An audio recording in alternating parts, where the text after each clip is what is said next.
നമസ്കാരം. കർക്കിടകം രാശിയിൽപ്പെട്ട പുണർദം, കാൽ, പൂയം, ആയില്യം നക്ഷത്രക്കാർക്ക് ഈ കർക്കിടക രാശിക്കാർക്ക് 2025 വ്യാഴമാറ്റം.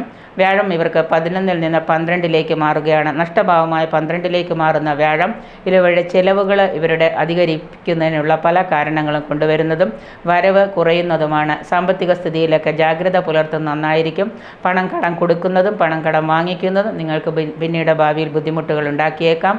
അതുപോലെ തന്നെ പണം മുടക്കി ബിസിനസ് ചെയ്യുന്നത് നഷ്ടത്തിൽ കലാശിക്കുന്നതാണ്. ആരോഗ്യപരമായിട്ടുള്ള കാര്യങ്ങളിൽ കൂടുതൽ ശ്രദ്ധ പതിപ്പിക്കുന്നത്, മധ്യപ്രായം കഴിഞ്ഞവർ ശ്രദ്ധ പതിപ്പിക്കുന്നത് നന്നായിരിക്കും.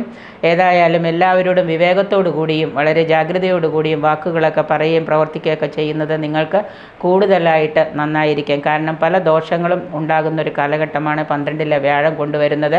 മനസമാധാനത്തോടു കൂടി ഐശ്വര്യത്തോടു കൂടി മുന്നോട്ട് പോകുന്നതിന് വേണ്ടിയിട്ട് ജാഗ്രതയോടുകൂടി വാക്കുകളൊക്കെ സൂക്ഷിച്ചുപയോഗിക്കുക. സൗഹൃദ ബന്ധങ്ങളിൽ വിള്ളലുകളൊക്കെ വരാനായിട്ട് സാധ്യത കാണുന്നുണ്ട്. തീർച്ചയായിട്ടും നിങ്ങൾ ഉത്തമമായിട്ടുള്ള ഒരു വ്യാഴമാറ്റത്തിന് വേണ്ടിയിട്ടും നല്ലൊരു കാലത്തിന് വേണ്ടിയിട്ടും പരിഹാരങ്ങൾ ചെയ്യേണ്ടത് അത്യാവശ്യമാണ്.